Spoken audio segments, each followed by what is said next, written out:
Good afternoon, ladies and gentlemen. I want to welcome you to the 7th in a series of talks by artists exhibiting in the Vermont Community College Fine Arts Gallery.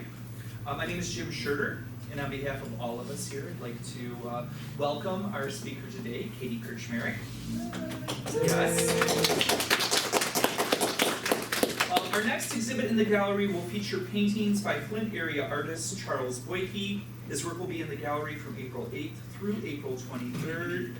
We will be announcing the date and time of this talk, but we hope to see you all there again, especially if you're in class, you're our captive audience, so thank you. And we want to thank the Ballinger Trust for making these events possible.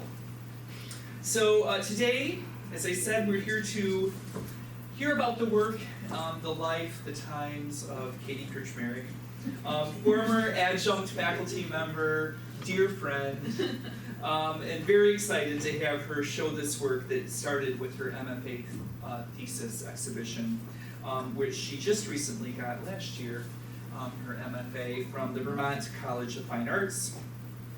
She also holds an MA in Educational Technology from Michigan State University. She studied her MFA at Michigan State University as well. She went to Wayne State for her undergraduate. We just can't, get you out of Michigan. We keep bringing you back, and we're very thankful to have you. Katie has exhibited throughout the country in many different exhibitions. She's been at the Split Gallery in Omaha, Nebraska, Wordplay, Women Made Gallery in Chicago, Illinois, and Art Prize in Grand Rapids, Michigan. Today we're going to be seeing some of Katie's exceptional work about women in design, and I won't talk about that. I will let her, because I think it's a very poignant, current topic to talk about women's representation. So thank you, Katie, for joining us, and welcome. Okay, so it's a little weird being back here. I used to lecture in this room for how many years, but the project in there, A Space of Their Own, A Monument to Women in Design, is really looking at, as I went into design history, and looking at how much women were missing in that content. Like, I taught design history here for a long time, and really somehow didn't question that there weren't a lot of women in the book, but now realizing after doing history, they've been around since really the 1800s. And what kind of led to the project itself was I actually took copies of all the design history books and blacked out male names in them, just to look at how much male representation there was in comparison to female. It's not surprising to me that the oldest history book had the least representation of women. The 1950s book had one mention of Frances McDonald. That was the entire extent. And moving forward, it didn't get much better, including Stephen Heller's book. This was a proposed content to cover in a history book. Notice if we black out all the male names, there's very little left that isn't a male name in his proposed content to talk about history. Yes, of all people, he's married to Louise Philly, who is a fantastic female designer, but that was the proposed. So that made me start thinking about, well, how could we represent women? How could we bring it forward? I was also looking at the concept of space, because women are sort of not present in spaces of leadership. Women right now are about 70% of students in design, but only 11% of the design leadership. So I wanted to think about how we could have more representation, how we could take up more space, which is where I started this, what seemed like at the time an insane project, on the laser cutter, because I had no idea until I built it the first time it would stand up. I'd done a small test, but small test is different than 8 feet tall item. So I cut pieces on the laser cutter, and I really thought a lot about how to maximize. I didn't want to waste materials, but they're meant to be modular so they can be interchanged. That's what they looked like when they were all stacked up when I was done, which seems insane. It was about a month and a half of the summer and into the school year of work to get to this point. And starting to build it for the first time in the studio, continuing to build it. It was nice to see, for example, that it actually stayed up as I started to build it. It was a little, oh, thank God I didn't screw this up. You can't really build this and fully test it, the weight and everything until you're there. There is the one piece down front that I had to recut because it didn't make sense and I wanted something a little bit more structurally sound. And continuing to build until it was full size in the studio. And I was really happy with what happened and what it looked like. Some things that came out when I had critique at school were that it does look like it's woven. It wasn't necessarily my intention when I started it, but I do like that quality because I've spent a lot of time learning about fiber arts and weaving. And then I started to think about how am I going to put these names on there once I realized that's what I wanted to do with the space. In some practice, did I want a pattern? Realizing number one, that was not time efficient because I think one of these took like 11 minutes to raster. I would never get done. And then going back and saying, no, let's give each individual person their own name and figuring out space and font. I went with Trajan because that's commonly used in a lot of older inscriptions and want sort of that formality quality to it. So some of the pieces and process, again, I would post a lot while I was working. And what was interesting to me is people, like these are relatively famous names if you know much about design history, but people, the not so famous names, people started saying that, hey, like I started Googling people to learn who these people were. Like I saw this and I wanted to know more. So I think a long-term plan for me with the project would to actually implement augmented reality where you could scan the name and get more information about them. So seeing as it went together, having to think about too how it was looking in the space, and as it came together, seeing all the names, some of them might be a little familiar in this room, some may not. But yeah, continuing to think about that. And then this was actually in the gallery at school. The cool thing I thought while I was in the gallery was the actual, like all these reflections that I didn't know would happen because the studio is just really brightly lit. There was no way to see reflections, but it's kind of cool. And you get a little of that in the gallery here too. So some numbers on this, because I love process. It took 418 seconds to cut 9 pieces out of a 20 by 30 piece of cardboard. 144 pieces was the most I cut in one day. And this is what you do when you're super bored, hitting the button over and over. You start to figure out the math of it. 4 hours was the max I could work per day between 2 laser cutters because the studio has restrictions. 1 was the number of pieces I had to redesign. And then there's approximately right now 1,449 pieces, but I would like to continue to keep growing it. My ultimate goal is to take it around the country and keep adding more names. Right now it's predominantly either historical references or people from Michigan and Nebraska, since that's where I have the most connection to design at the moment. But what I'm really here and want to talk about, not just my work, is this idea of women in graphic design history, because we don't see them so much. Some of the names I'll talk about people might know, might have heard a little bit about, but I think they're extremely influential, and had they not come before, I would not be here right now. And my point on it is, for most of us, when we talk about design history, we talk about women. Paula Scheer and April Greiman are usually the first individuals that really get spoken of more than a mention. They're both trailblazers, but they're not the first women to contribute to the history of design. Some textbooks will have references to Frances and Margaret MacDonald, to C.P. Pinels, but however, women are pretty much missing from that. And my research though showed that they've been present and working in design since inception in the late 1800s. The women often worked in supporting roles, doing sort of the manual labor such as setting type, or they had their careers minimized because of the men they married or the men that were their mentors. And I could go on and on talking about the backseat, but that's not what I'm going to focus on. Instead, I'd like to talk about 6 women that you may not know or may barely know. They span a wide variety of backgrounds, but all broke ground at a time where simply being a woman was a hindrance to their careers, no matter how good their work might be.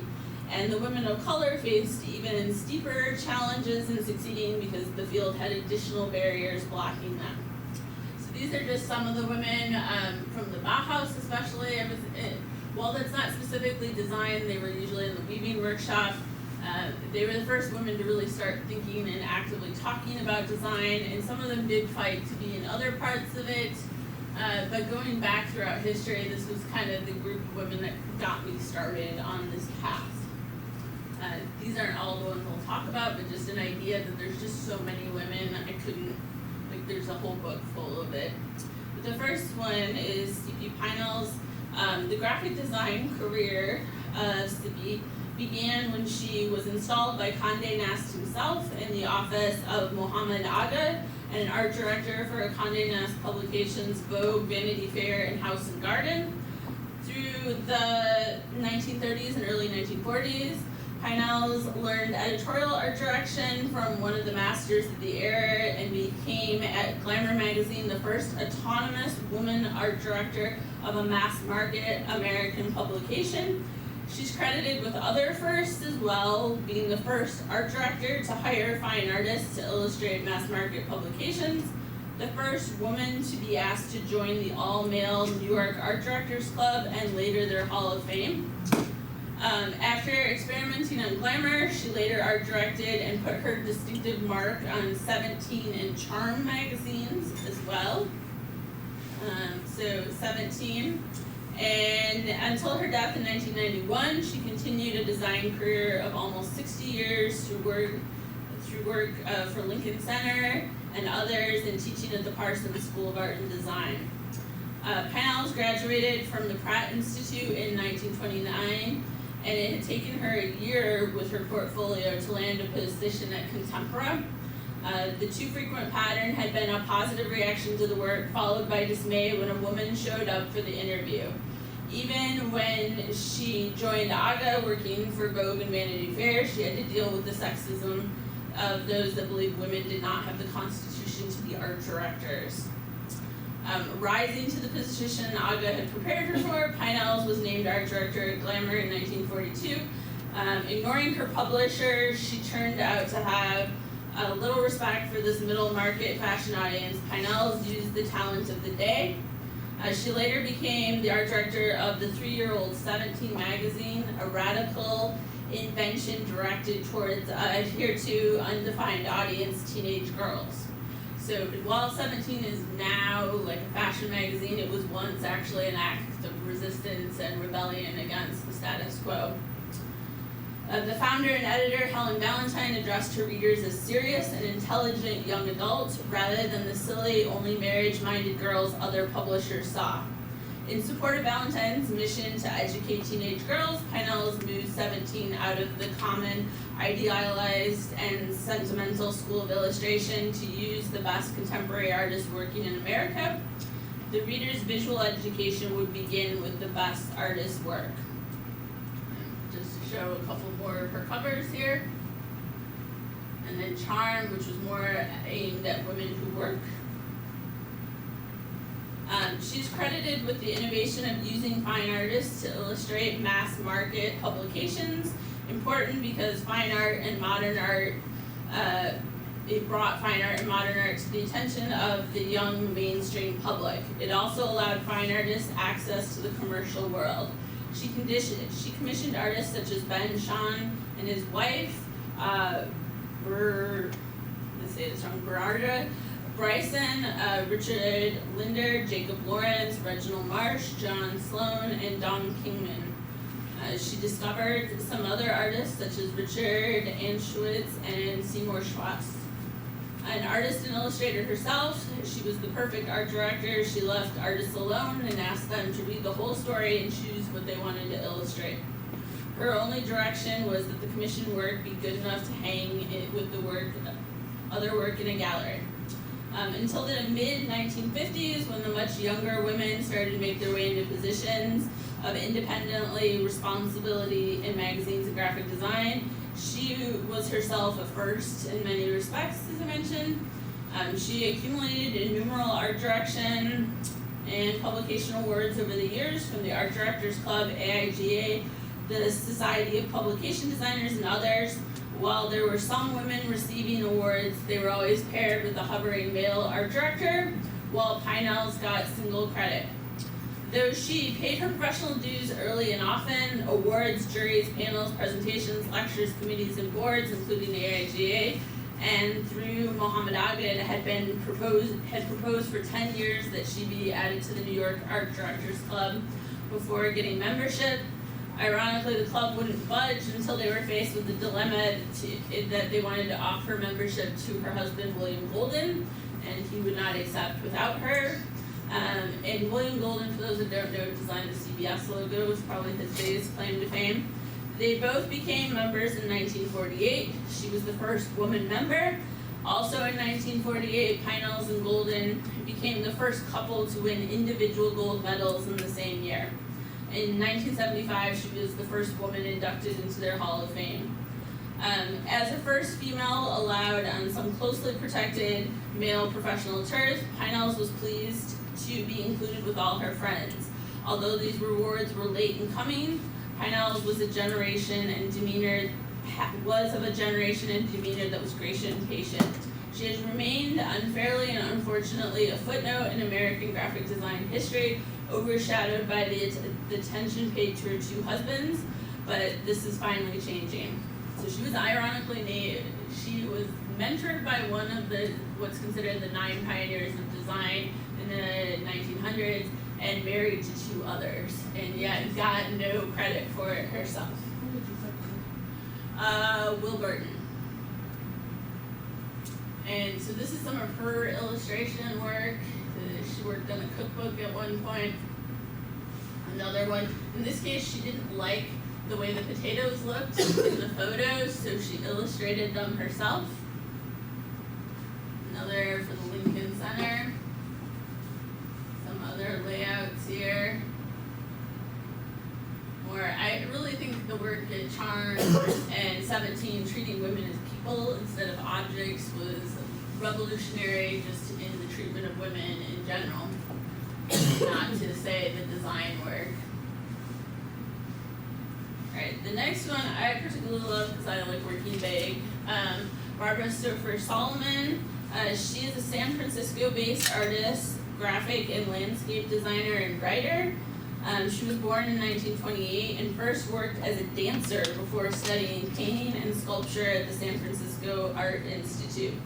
After the death of her husband in 1956, Solomon moved to the Basel, Switzerland to study graphic design at the Basel Art Institute with Armin Hoffman. She later studied architecture at the University of California, Berkeley.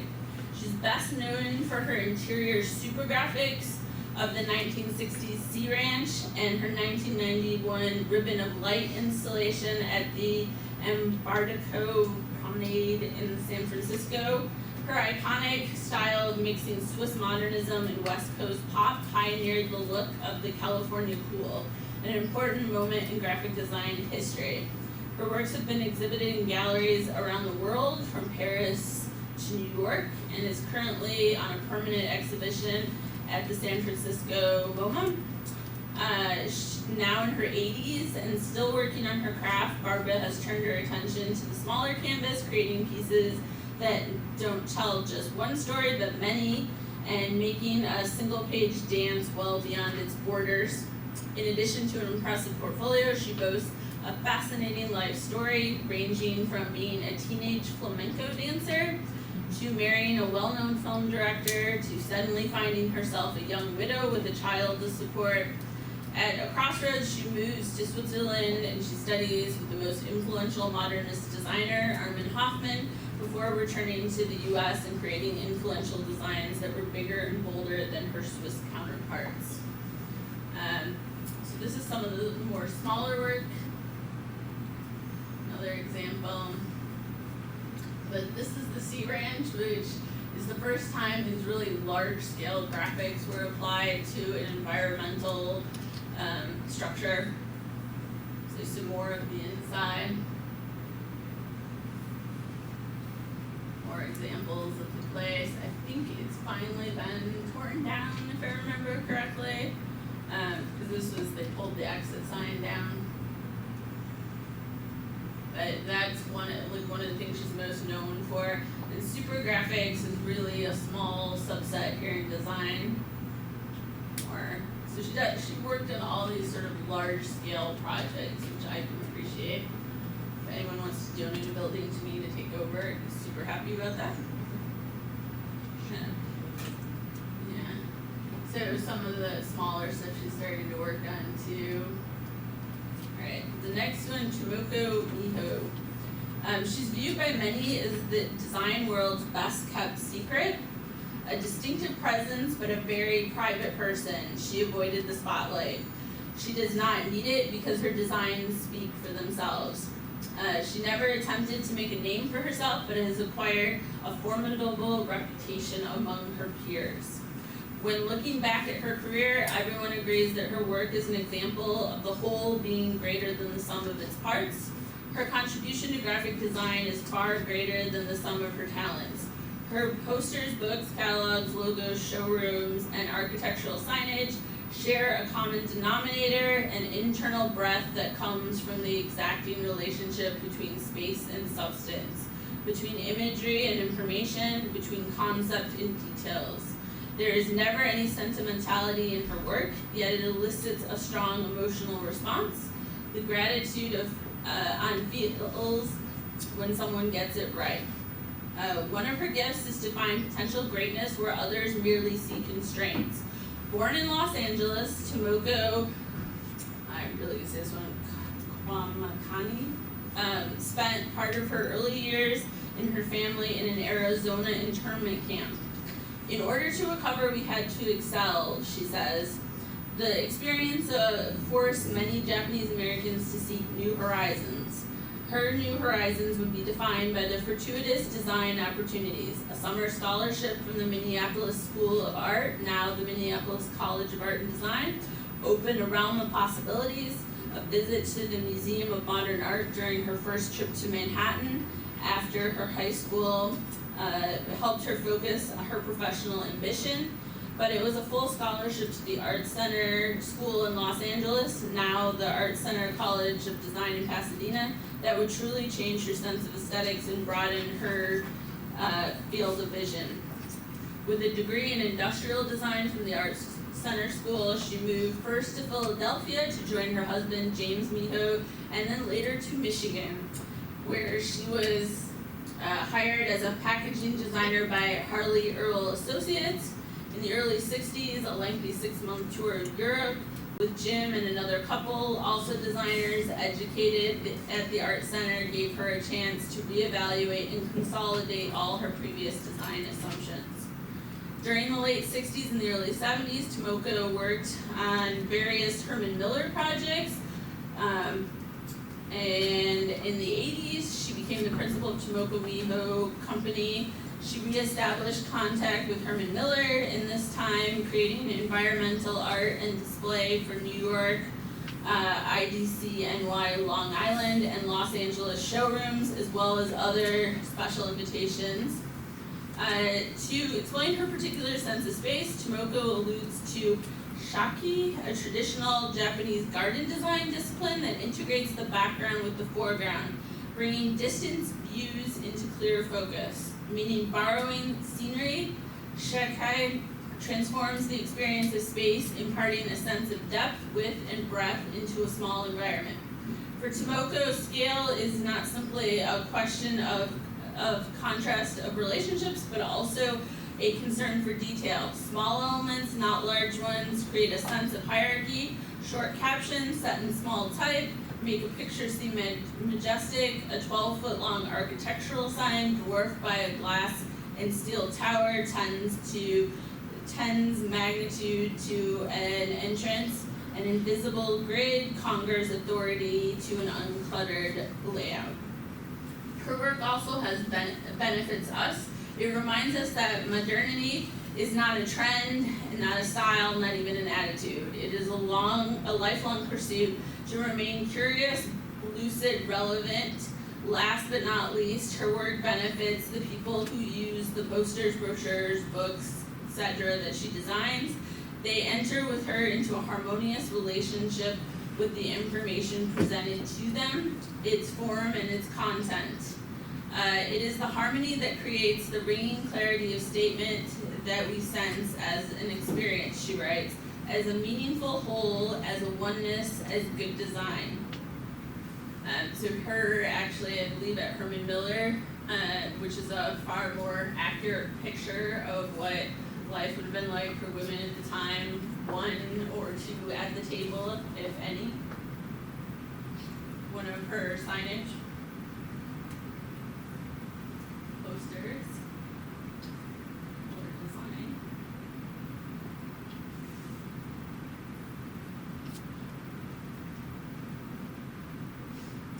That's actually for Herman Miller. She was someone I didn't know about. I actually started reading, there's a series called Hall of Femmes that focuses, each book is on a different woman in design history. And Barbara also has one. They're really kind of fantastic, and they, in most cases, have interviewed the actual women themselves. Some now have passed since doing it. There's a great one from Leila Vignelli, where Massimo talks about how he used to get the credit even when he's like, no, it belongs to her. So they're kind of cool to read if you want to learn more about women. Elaine Lustig Cohen probably is one of the more well-known, I think, at this point in recent years. When Elaine Lustig Cohen assumed ownership of her husband Alvin Lustig's Midtown Manhattan design practice after he died at the age of 40, most of his clients, among them architect Philip Johnson, expected her to complete his unfinished commissions. Little did they realize Alvin Lustig never offered to include her in his own projects. As a rule, no one in the Lustig office would do the so-called dirty work, while Alvin, dressed in a crisp white shirt and tie, sat in his immaculate marble desk with only a tracing pad making thumbnail sketches for others to render. So basically, she made all of the stuff he came up with. Few female designers ran their own studios at the time. Indeed, this would have been difficult for anyone, but to fill Alvin's large shoes required true grit. Nevertheless, the 28-year-old Elaine, who had no formal training as a designer, accepted her trial by fire and emerged as a remarkable talent in her own right. She eventually specialized in book, cover, and jacket design, museum catalogs, and building signage, adhering initially to Alvin's aesthetic until she developed her own modernist style. Although Elaine was one of the few high-profile women working in the graphic design field at the time, she insists it was not a defining issue. Instead, she says, running a small business was her biggest challenge. My gender may have been an issue for other designers, she says, but not for my clients. Her impressive roster includes proposals for TWA signage, airport identification for the Federal Aviation Administration, and the signage for General Motors Technical Campus in collaboration with AeroCern. And up to the day in 1962, when she closed the studio, Elaine continued to earn commissions from museums, architecture firms, and book publishers, including Noonday Press, whose co-founder Arthur Cohen she later married. In addition to jackets and covers, Elaine designed lobby signs and catalogs for the Jewish Museum, the Museum of Primitive Art, Rio de Janeiro's Museum of Modern Art, Lincoln Center, and in 1964, New York World's Fair, creating graphic design for the architectural firm Harrison and Abramovitz. Further commissions came by way of other architect friends. Elaine designed building interiors, and with Richard Meyer designed and did the graphics for Sona, an Indian government-sponsored handicraft store on New York's East 55th Street. In 1963, she launched a fruitful relationship with the Jewish Museum, designing catalogs, invitations, bags, exhibition installations for groundbreaking artists such as Jasper Johns, Yves Klein, and Robert Rauschenberg. Elaine was not an ideological modernist, but she favored clarity and simplicity and used functional typography and asymmetry as a guiding principle. She preferred pure geometry. Building on her knowledge of forgotten 20th century avant-garde typography, she paid homage to the past without mimicking it. A knowing eye might notice telltale signs of the new typography and modernist painting curiously meshed together and interpreted separately. eclecticism reigned, and she developed her own palette, type preferences, and personal glyphs. She savored the meditative pleasures of assembling paste steps and redefining the details. Her work depended on accidents. Her design was akin to creating a painting or collage. It was a puzzle, and playfulness was evident even in her most rationalist work. Elaine Lustig Cohen began in her husband's shadow, yet emerged among her male counterparts as an exemplar of contemporary graphic design and typography. Through Ex Libris, she became a font of design history and a wise and generous resource for scholars and students of design. She is a living link between design's modernist past and its continually changing present. So some of the work she did over the years.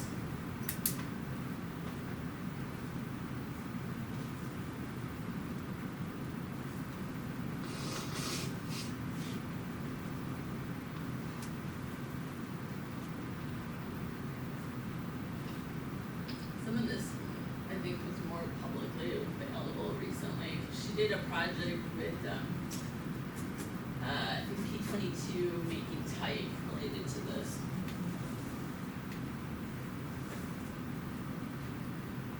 Alright.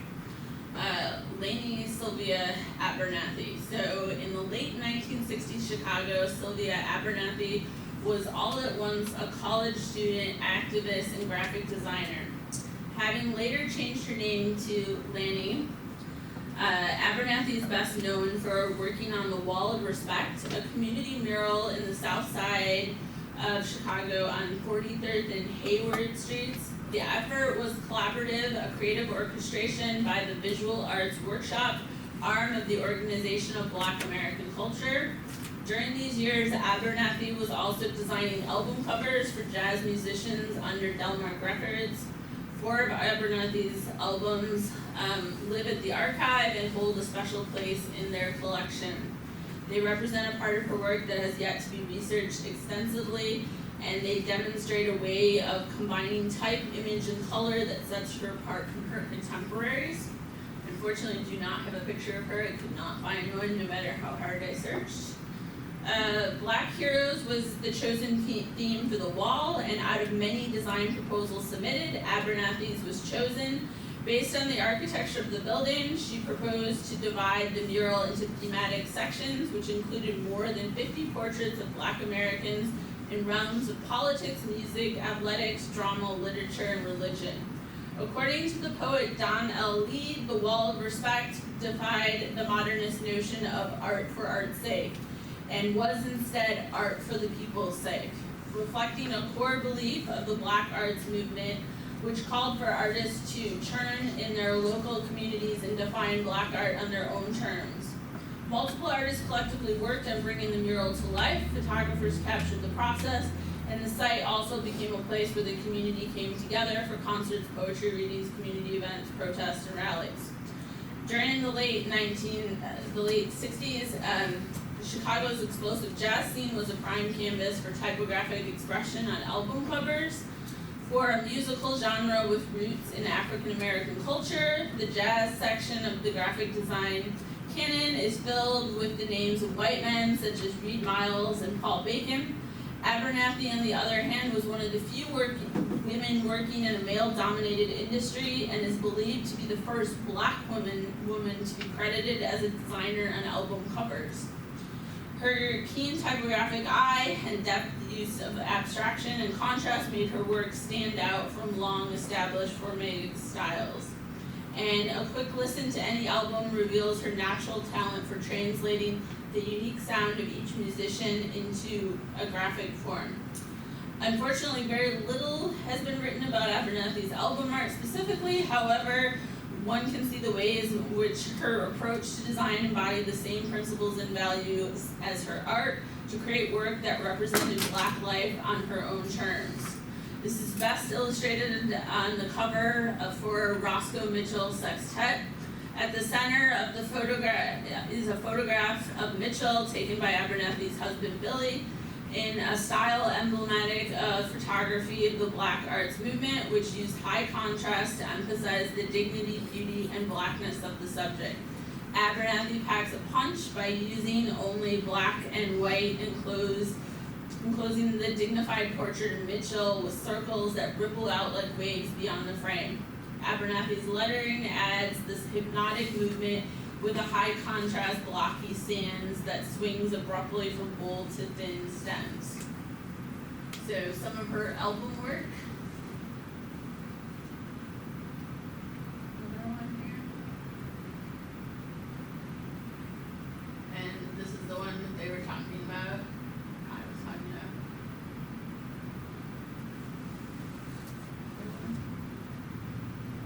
And this was the wall that she worked on and had the idea for.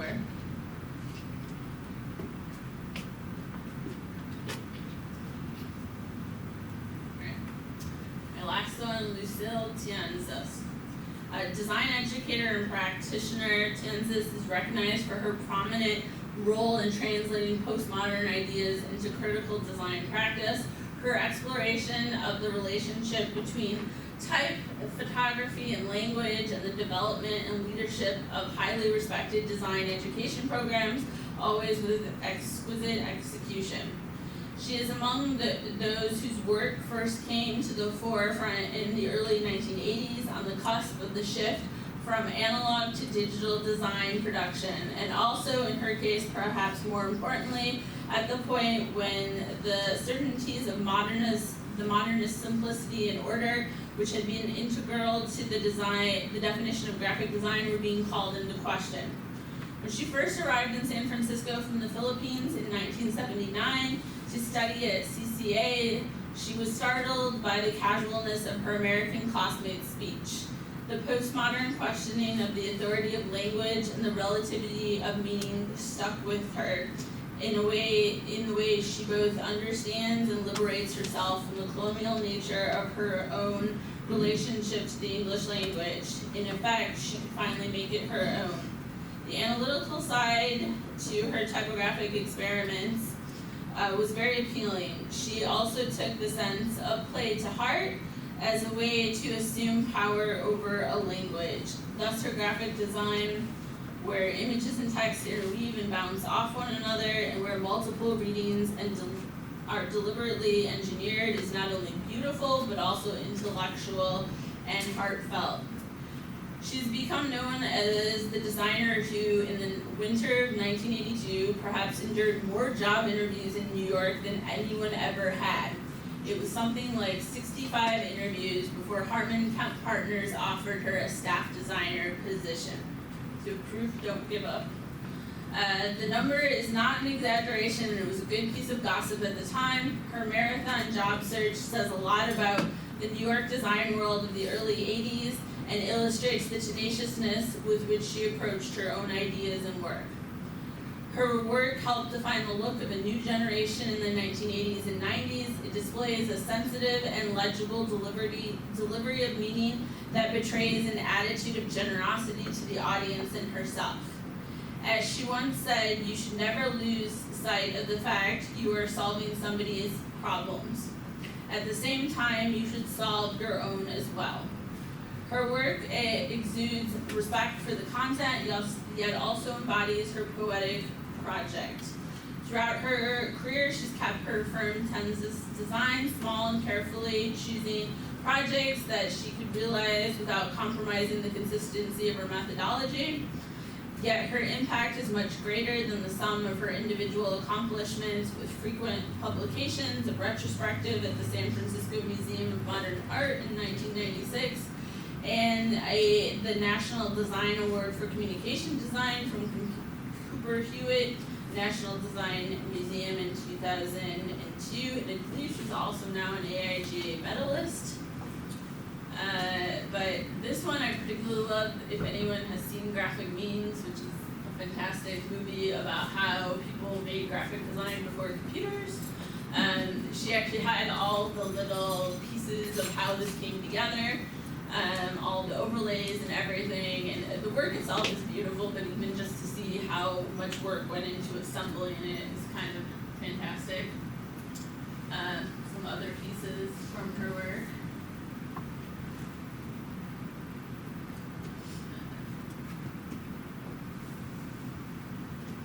So that is all I have right now on women in design history. If anyone has any questions, I'd be happy to answer some.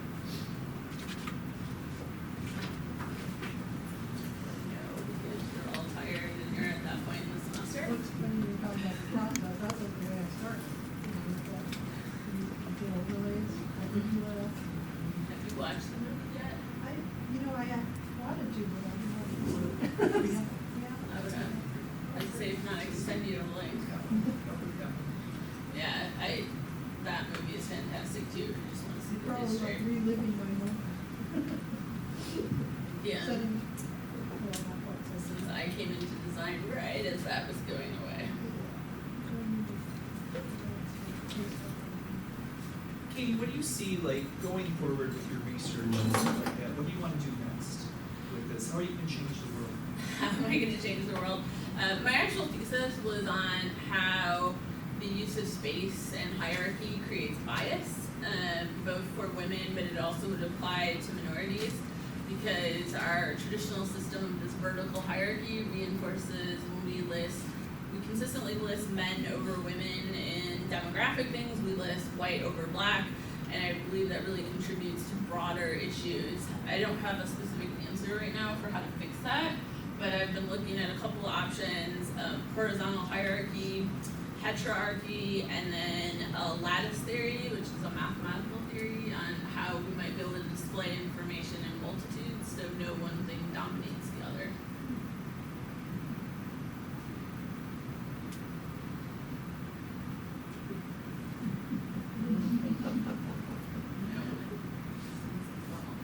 And there's baked goods if nothing happens.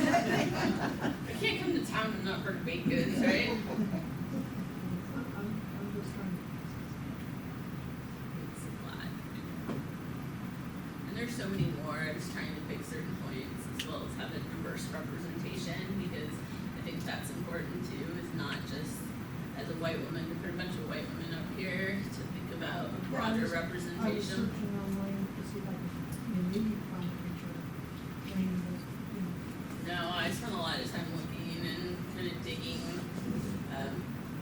but people of color are often even less documented than white women are, so, I know you were talking about this morning, but can you talk a little bit about your choice of material for the piece? okay. And some of that thought process behind it, because I think that was Alright, I'll really go interesting, back. because some of you don't realize this, but Katie's been going since early this morning. She had to be here at 5:30 for a news interview on this piece, since it is Women in History Month. So this tied in very well, unintentionally, but fortuitously, Yeah. that she was exhibiting at this time. Marlene showing said history. she saw. What? Marlene was all excited she saw. Oh, yeah, I chose cardboard because I think it's sort of this utilitarian material. It was also a little bit of a cost thing. Cardboard's way cheaper than buying wood. And it cuts way faster than wood too. Then the more I thought about it, there's this like idea with women tend to do utilitarian work. Like most of our history and art and design has been more like the crafts, quilting, fiber arts, things like that, that are they're looked down upon because they are utilitarian. People use them. You put a quilt on you. And so we sort of devalue that, and cardboard has that same relationship. Like no one takes cardboard very seriously. It's just a thing that's there and you don't think about it. So I think it's kind of intentional on my part to say, well, let's take this thing no one thinks about and elevate it. Just like I'm saying, no one really thought about women in design history, but they elevated that. So I'm gonna add another one to that for you, and it fits, dovetails right into what we just did. Okay. Walter Petke launched the Okay. Container Corporation of America, and he was creating cardboard during World War II, trying to change the material that they used, and they had they could build lighter crates, etc. And how do you advertise that? So he came up with a campaign. It has one of the best like advertising, branding, and right. campaigns And it was throughout. the great ideas of modern man. So you can change, can dovetail into that. Right, The okay. great ideas of I modern didn't women. think that, but, That's where she, he saw yeah. this contributing, the use of.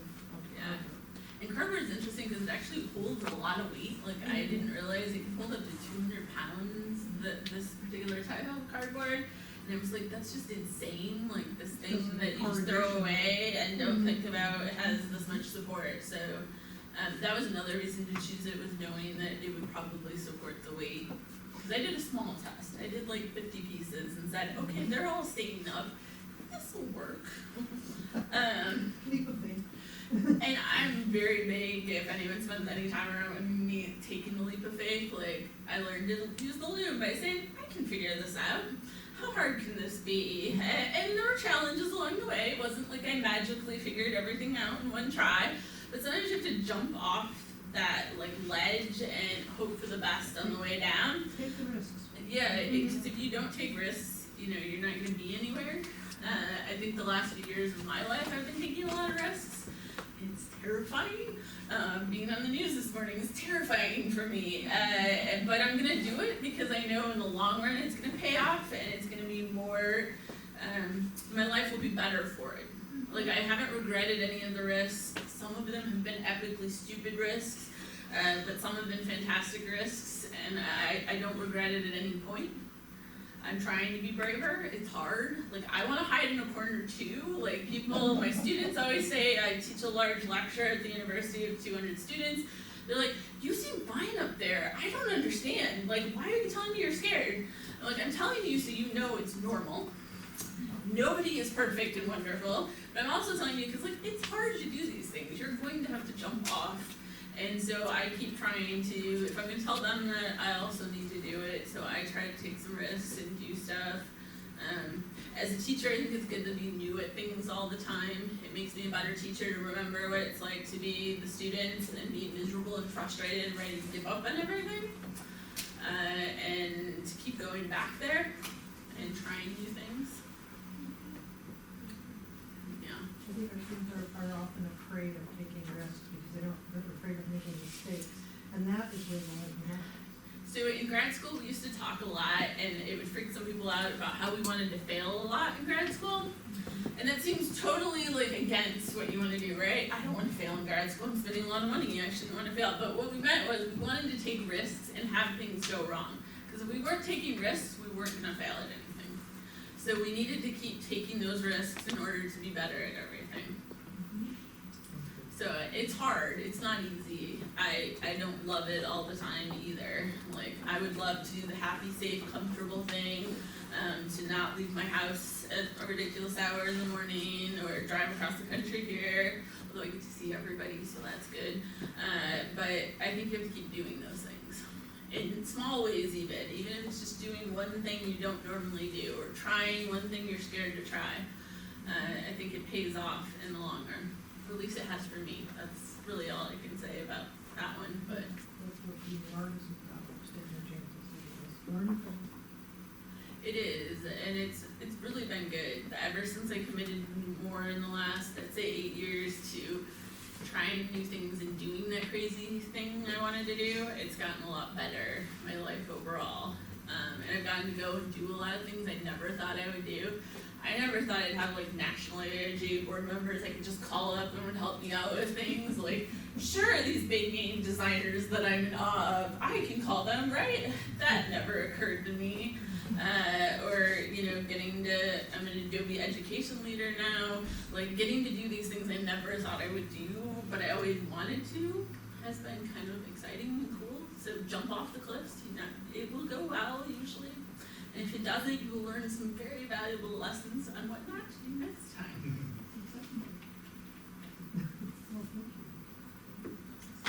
Well, thank you, Katie. Thank you, everyone, for coming.